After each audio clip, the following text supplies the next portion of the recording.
Many young and talented redshirt freshmen of the UNI wrestling team hope to contribute to next year's squad. We sat down with second-year head coach Doug Schwab to let us know his expectations for these athletes. Well, I think the way they're working already, from day one is showing that they are going to be leaders. I mean, they're starting to set the bar, for the rest of the guys, and it raises the level of everybody. They wrestled a lot this year. A lot of them had a lot of wins. And what I said in that interview before is you don't have to wait to win.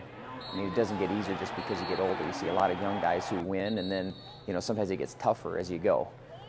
So I'm going to tell those guys from day one that they can win, and I think that they have some high expectations of themselves and where they want to take this program.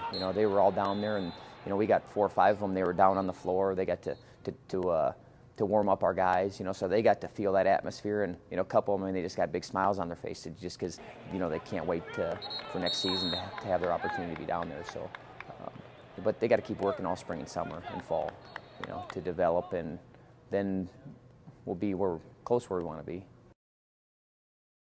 Recruiting new athletes is an important part of a head coach's job. The season is over, and looking toward the future is the Panthers' next goal. I asked Schwab how the process was going and how soon after the season does it begin. We start right away. I mean, there's a handful of guys that we'll bring in 2 weeks. We've been talking to them, pretty much all winter. The second signing period starts the second week in April. So we'll bring guys in and we'll try to sign a few more.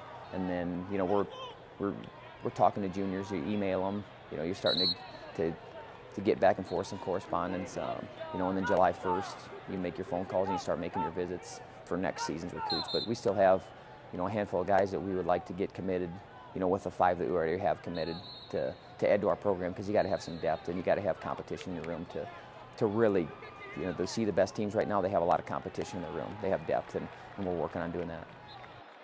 By gaining these new recruits and preparing the incoming redshirts, the UNI wrestling team has high hopes to be considered a threat to any team that walks out onto the mat.